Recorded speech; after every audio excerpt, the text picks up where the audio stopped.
Le ton est sans appel. Toute personne rwandophone ou qui s'y apparente doit être signalée et arrêtée. L'ordre a été donné par Pierre Nkurikiye, porte-parole du ministère en charge de la sécurité publique. Selon lui, les problèmes sécuritaires au Burundi ont de tout temps été causés par des personnes parlant Kinyarwanda. Le même jour, un Burundais parlant avec un accent rwandais a été tué et une centaine de personnes parlant Kinyarwanda appréhendées. L'appel de Pierre Nkurikiye et donc du gouvernement a été aussitôt condamné par les défenseurs des droits de l'homme et l'opposition qui disent craindre des dérapages pouvant mener à des crimes de masse. Le porte-parole du ministère de la Sécurité aurait-il parlé sans prendre la mesure des possibles conséquences de ses propos? La sécurité au Burundi est-elle vraiment, comme il le dit, perturbée par des rwandophones? C'est autour de ces questions que nous allons échanger avec nos invités. Jean-Georges Kibogora, vous êtes journaliste à la radio Inzamba Agate Kakawe. Bonjour. Bonjour et merci de m'avoir invité. Merci d'avoir accepté notre invitation. Nous sommes également avec Emmanuel Ndereimana, nouveau secrétaire général et porte-parole de la coalition de l'opposition CEFOR Arusha.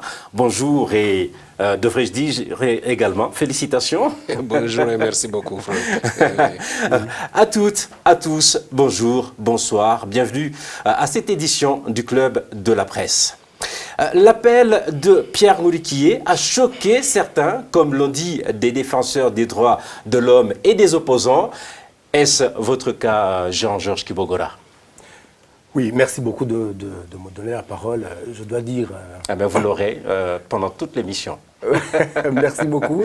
Permettez-moi de dire, pour commencer, qu'on ne le dira jamais assez. Je constate amèrement que le régime de Bujumbura a érigé... Aujourd'hui de Gitega. Oui, de Gitega, a érigé les discours de la haine, les discours de discrimination, les discours d'exclusion en mode de gouvernance. C'est aujourd'hui, avec l'appel de Pierre Nkurikiye, c'est pratiquement institutionnalisé. Exactement. Donc, et les exemples sont légion, si vous voulez, parce que le cas... L'appel de Pierre Nkurikiye, c'est un cas parmi tant d'autres. Je constate qu'avec le régime de Nkurunziza et avec maintenant le régime d'Emmanuel Ndayishimiye, c'est la même chose, c'est les mêmes discours qui continuent. D'Évariste Ndayishimiye, c'est des discours qui continuent et qui ne font que exacerber les divisions, les discriminations au Burundi. Et c'est très dommage. Sauf que assez souvent, on entend quand même, c'est vrai que de temps en temps, il y a certaines autorités qui donnent des ordres, comme celui de Kora avec l'ancien président du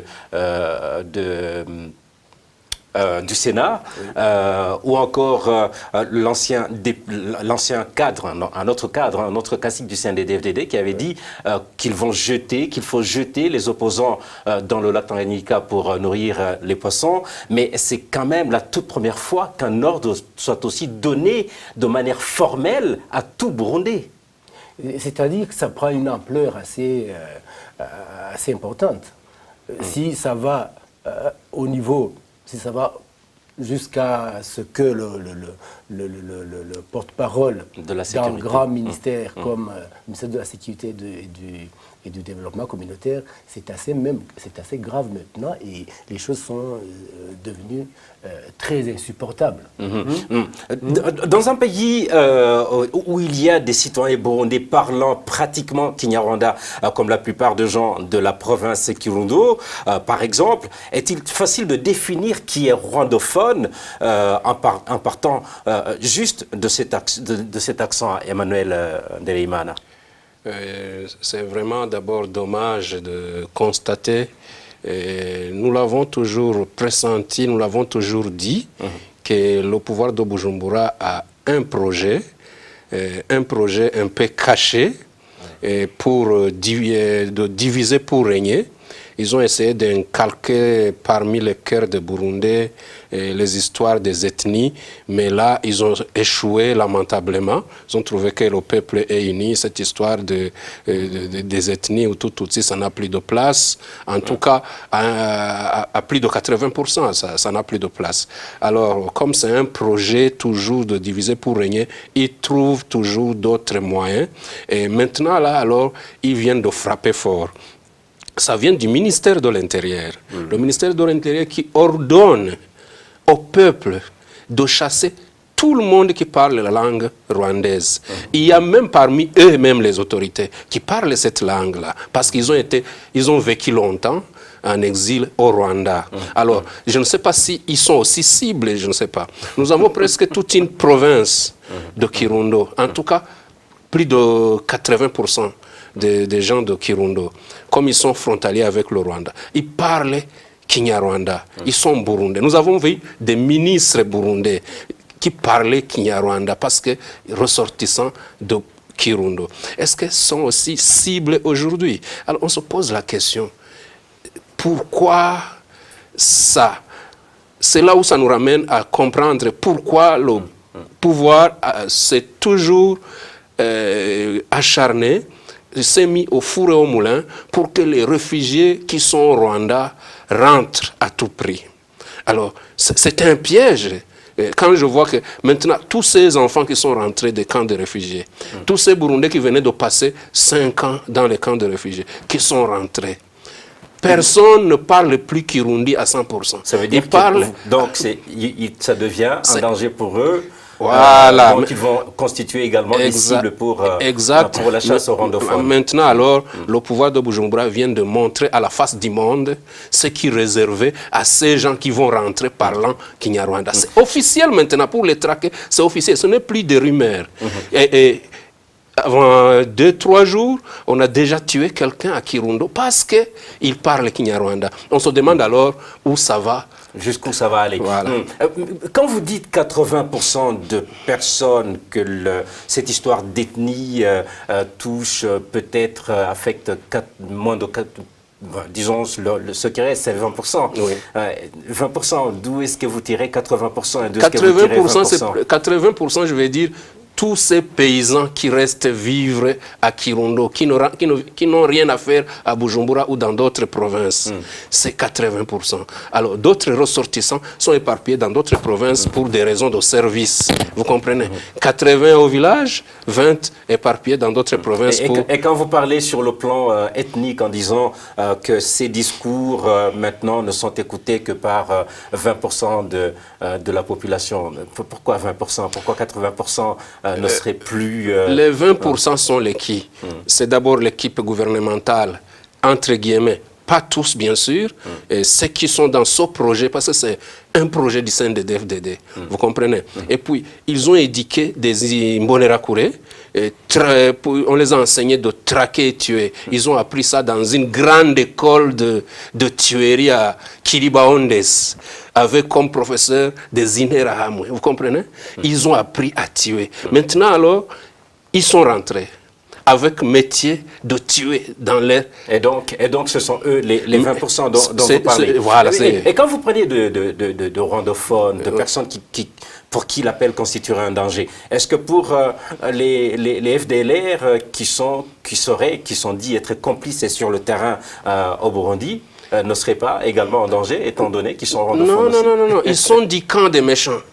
Ils les aident à traquer. Ils sont suffisamment identifiés pour ne ils pas viennent, être ils viennent de vivre danger. avec plus de 5-6 ans. Vous comprenez? Je pense que la mesure est très grande que les gens ne peuvent le penser. Je pense que la mesure va concerner beaucoup de gens qui ne le pensent. Elle va même concerner même les gens qui ont pris la mesure. Même les gens qui ont pris la mesure. Parce que c'est ce qu'il disait, que parmi eux, il y a des familles, il y a des proches, il y a des amis un peu partout. Et je pense qu'on aura le temps peut-être de parler des conséquences. Et la première conséquence... Absolument. Oui. On reviendra sur les conséquences tout à l'heure. Oui. Et donc, une personne s'exprimant avec un accent rwandais a aussitôt été tuée après l'appel, justement, comme vous le disiez, du porte-parole du ministère de la Sécurité. Oui. Le gouvernement doit-il emporter la responsabilité, Exactement, exactement, parce que là, c'est la conséquence de la mesure. C'est une des conséquences qui commence à se manifester suite à la mesure qui a été prise. Alors maintenant, les gens qui se trouvent sur le terrain, sur le sol burundais, les gens qui ont un accent rwandais, les rwandophones, toutes les personnes rwandophones, maintenant, ils sont en danger. Ils sont en danger parce que la mesure les concerne. Maintenant, ils sont en train de je ne sais pas, de chercher les voies et moyens pour quitter le... Et c'est aussi ça, c'est aussi la conséquence. Les gens, ils vont fuir. Ils vont fuir parce qu'ils se voient en danger de mort. Bien sûr, aussitôt rentrés, aussitôt ils vont fuir. Voilà. Comment expliquer, Emmanuel, un tel appel comment peut-on l'expliquer?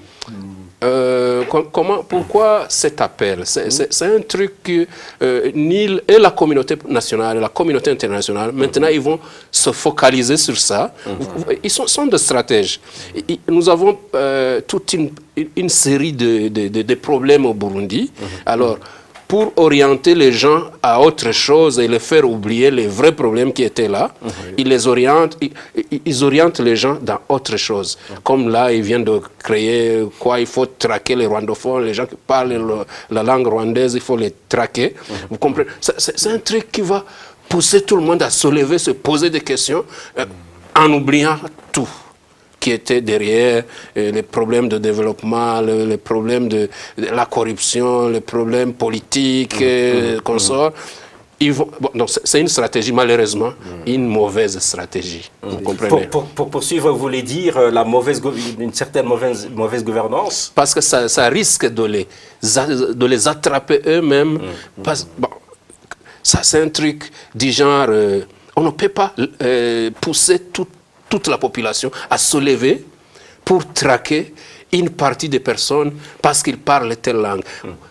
Mais si ce n'était que ça, donc ça ne constitue pas un danger. Mais c'est un grand danger. Au Burundi, les réfugiés qui viennent de rentrer parlent tous, ils ont un accent rwandais. Ils ont vécu au Rwanda. Vous comprenez? Et le pouvoir de Bujumbura pointe toujours du doigt le Rwanda comme ennemi. Vous comprenez? Alors, pourquoi nous avons des réfugiés au Kenya, en Ouganda, en Tanzanie, au Congo, tout ça, vous comprenez? Mais ils se sont focalisés seulement sur les réfugiés venant du Rwanda. Et maintenant, c'est quelle phase? Il faut les traquer parce qu'ils parlent la langue et les tuer. C'est très dangereux pour la nation. Et donc, vous voulez dire que les réfugiés qui sont en train de rentrer aujourd'hui au Burundi sont désormais considérés comme des ennemis de la nation? Est-ce que c'est un secret? Non, ce n'est pas un secret parce que l'appel vient même du gouvernement, du ministère de l'Intérieur, à travers son porte-parole. Alors que c'est lui-même qui a dit vous êtes les enfants du Burundi, rentrez au pays et nous sommes prêts à vous accueillir en leur donnant... Nous avons anticipé en disant aux réfugiés que faites attention. Avant de rentrer, rassurez-vous que le danger qui t'a fait fuir est levé.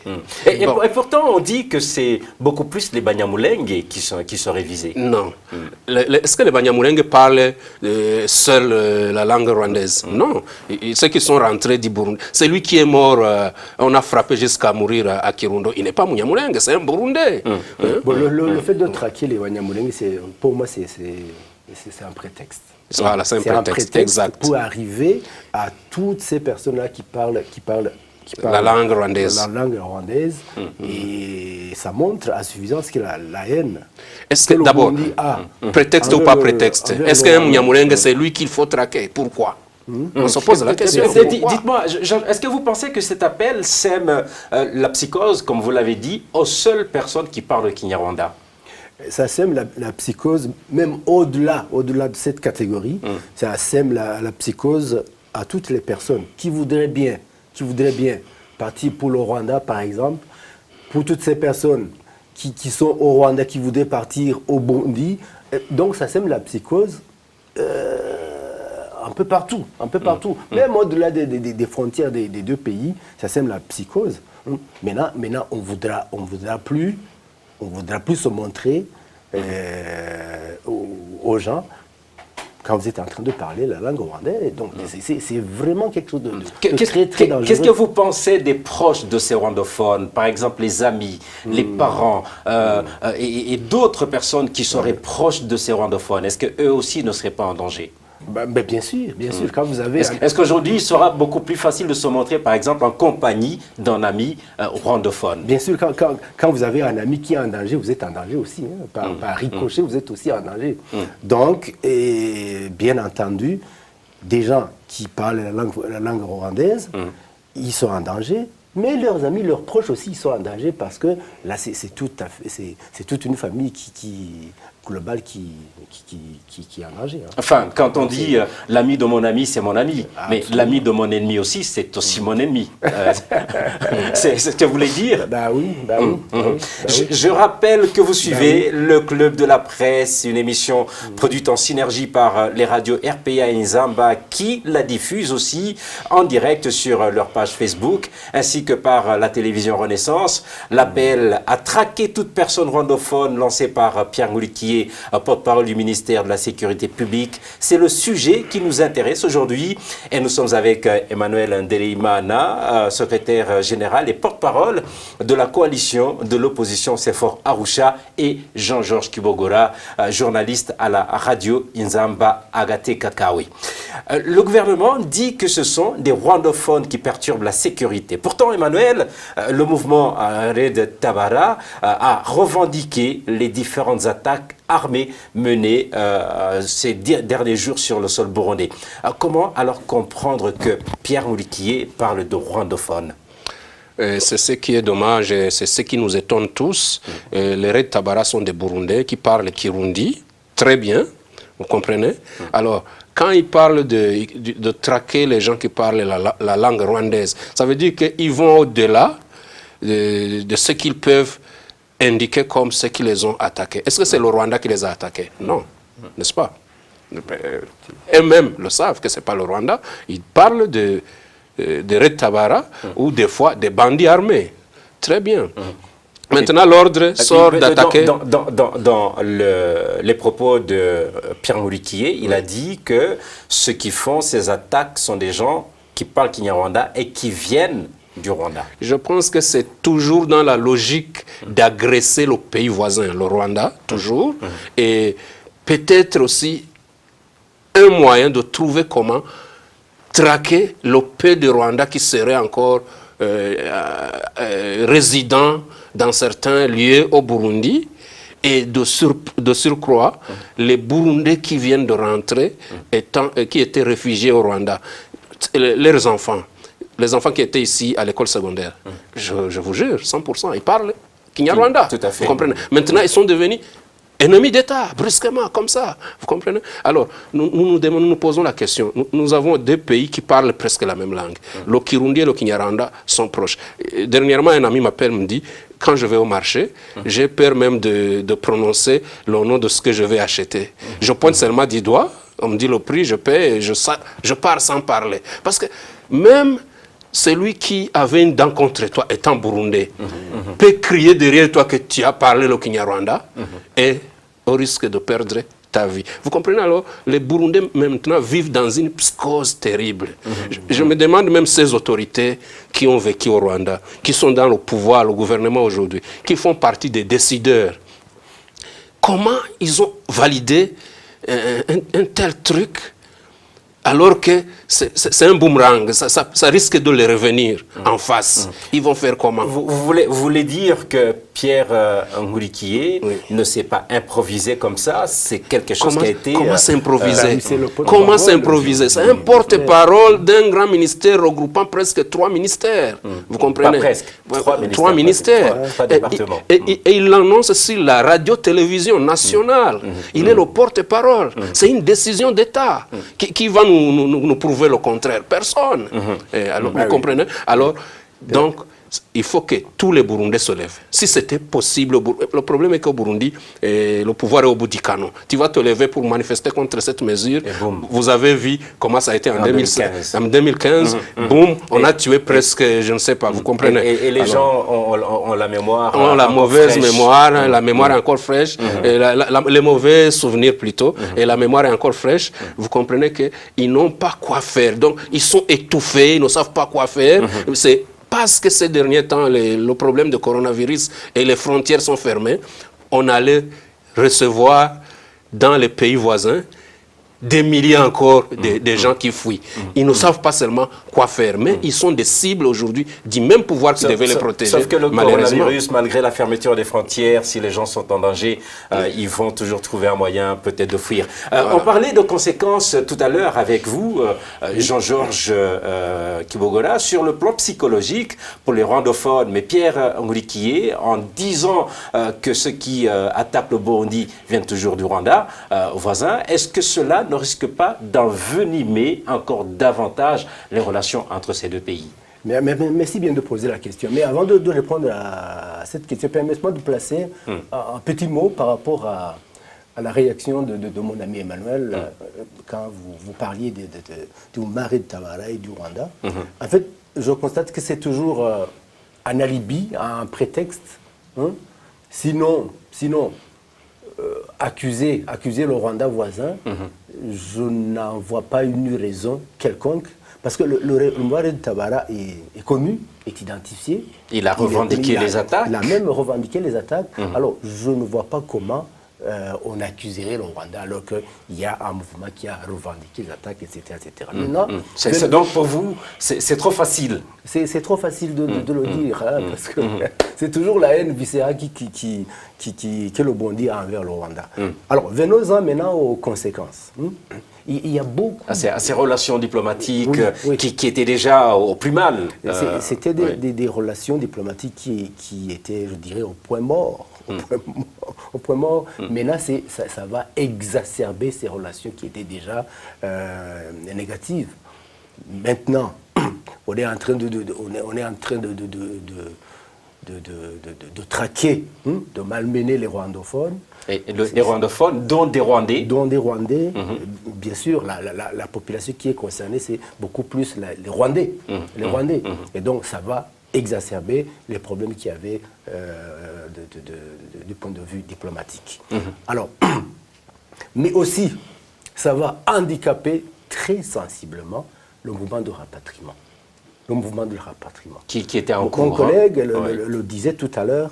Maintenant, je constate une certaine contradiction quand on fait un appel aux réfugiés qui sont à l'étranger, et surtout au Rwanda, de rentrer, et qu'ils sont des rwandophones maintenant, parce qu'après 5 ans d'exil, maintenant les gens, ils ont beaucoup plus l'accent rwandais. Tout à fait. Donc ça va bloquer ce soi-disant projet de rapatriement. Non, ça c'est connu. Et puis, autre chose maintenant, ça va aussi handicaper les mouvements de va-et-vient, entre le Rwanda et le Burundi. Maintenant, les Rwandais n'auront plus la volonté d'aller au Burundi et vice-versa. Il a parlé de la fermeture des frontières, donc de toute façon c'était déjà pas facile d'aller au Burundi ou d'aller venir au Rwanda. Et qu'en est-il du reste du monde? Est-ce que cet appel ne risque pas d'avoir, de causer une certaine perception négative de la part de la communauté internationale? Oui, la communauté internationale savait déjà que les relations entre le Burundi et le Rwanda sont au point mort. Maintenant, c'est un signe de plus. Non, je veux dire, ce que je veux dire, c'est par rapport aux conséquences possibles de cet appel qui peuvent, avec des dérapages possibles. Oui, maintenant déjà sur la sous-région. Sur la sous-région, vous comprenez, vous savez ça tout aussi bien que moi, que il y a un sommet qui vient de se tenir par vision conférence. Le président le Burundi n'a pas participé. Pourquoi le Burundi n'a pas participé? C'est notamment à cause de ces problèmes de relations entre le Burundi et le Rwanda. Et maintenant, ça va exacerber ces mauvaises relations, je suppose. Conséquence toujours, Emmanuel, certains vont jusqu'à craindre de possibles crimes de masse, voire un génocide. Ça commence toujours par là. Juste des petits signaux qui évoluent, qui grandissent, et après, boum, les gens commencent à ouvrir les yeux, se poser des questions. C'est arrivé jusqu'à ce niveau, on était où? C'est plutôt à ce moment où on vient de semer cette graine qu'il faut l'étouffer avant qu'il ne grandisse et produire des étincelles qui peuvent causer des dégâts énormes que ce soit pour le Burundi à l'intérieur du pays, que ce soit pour les pays voisins, la sous-région même peut être envahie. Parce que le Burundi a des pays amis. Oui. Et dans ces pays amis qui ont presque la même politique avec le Burundi, il y a aussi les rwandophones. Au risque d'être traqués. Ouais. Vous comprenez? Alors, c'est une ramification facile. Que les gens peuvent épouser cette idée. C'est pourquoi et la communauté internationale et les Burundais eux-mêmes, dans leur conscience, doivent être très prudents, voir pourquoi maintenant le pays, le Burundi, décide d'apporter ce sujet, de traquer les gens qui parlent le Kinyarwanda. Peut-être qu'ils veulent attaquer le Rwanda, ils veulent provoquer le Rwanda. Moi, je me dis, ils veulent provoquer le Rwanda. Parce qu'en traquant les Rwandais au Burundi, vous agressez leur pays d'où ils sont venus. Vous comprenez? Or, on ne peut pas vivre un pays avec le seul peuple burundais.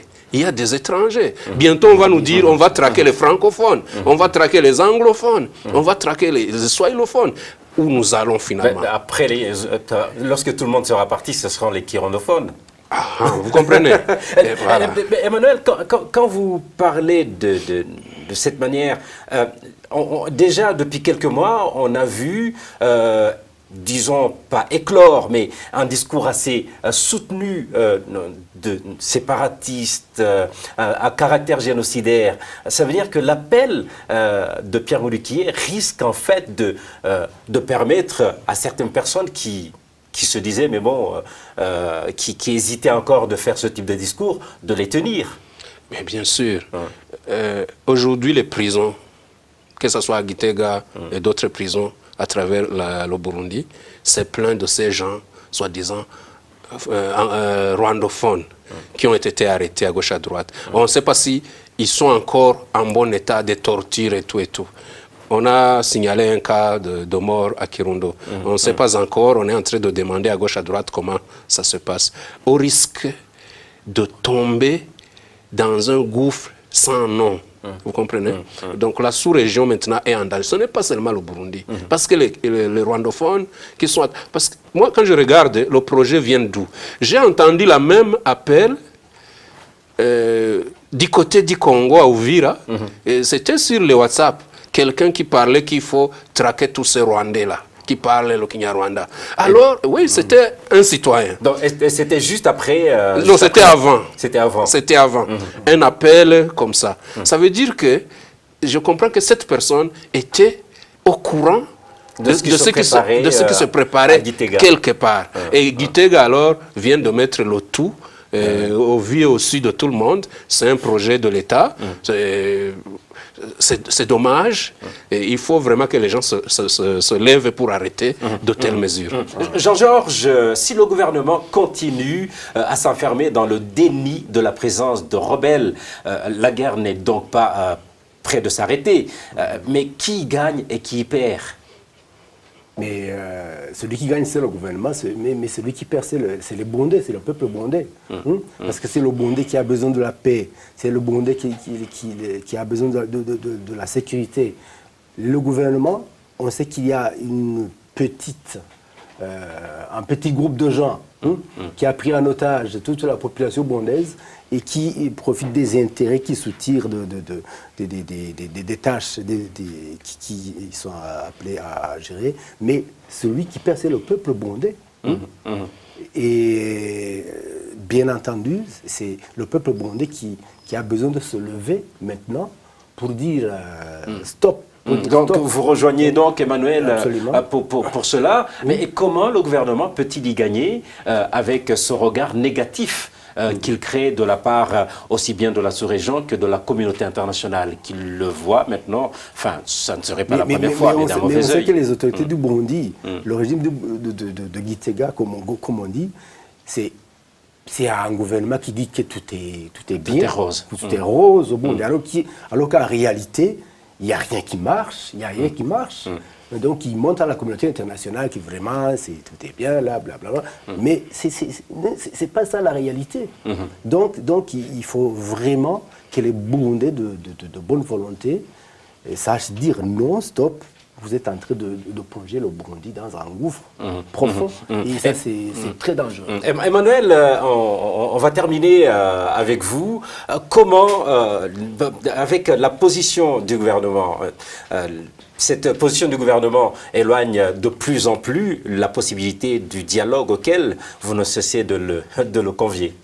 Malheureusement, on dialogue avec celui qui est là, mais dialoguer avec un criminel de tel niveau, c'est quelquefois un peu difficile.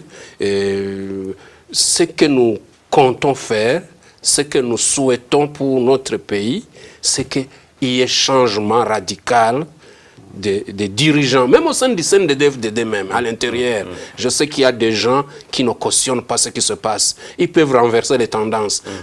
Quand nous voulons que les choses changent au Burundi, ce n'est pas nécessairement que nous venons remplacer les autorités du Burundi. Même eux qui sont là, s'ils changent, ils mettent en place tout ce que nous revendiquons. Voilà, c'est victoire pour nous. Vous comprenez? Espace public, libre espace pour la politique, les politiciens, libre espace pour les médias, la société civile fonctionne. S'il y a un membre du CNDD-FDD qui peut se lever, prendre le pouvoir, mettre le tout en place, remonter l'économie du pays, arrêter, libérer les prisonniers politiques et tous ces gens qui sont en prison à cause de leurs opinions. Et rétablir le processus de dialogue, avec les voisins, les pays voisins, voilà. Ainsi de suite. S'il y a quelqu'un, même au sein du CNDD-FDD, qui peut se lever et mettre le tout en place, nous, on n'aura plus à revendiquer quoi que ce soit. Le pays sera libre, le pays sera paisible. C'est ce que nous voulons. Vous ne demandez pas mieux. Mieux que ça, voilà, c'est tout. C'est la fin, donc c'est par ces propos plutôt positifs avec vos souhaits que se termine cette édition du Club de la Presse. Merci à nos invités, Jean-Georges Kibogora, journaliste à la radio Nzambagate Kakawi, et Emmanuel Ndelimana, secrétaire général et porte-parole de la coalition de l'opposition CEFOR Arusha. Merci également à toute l'équipe technique, à toutes, à tous. Rendez-vous la semaine prochaine pour un nouveau numéro du Club de la Presse. D'ici là, portez-vous bien.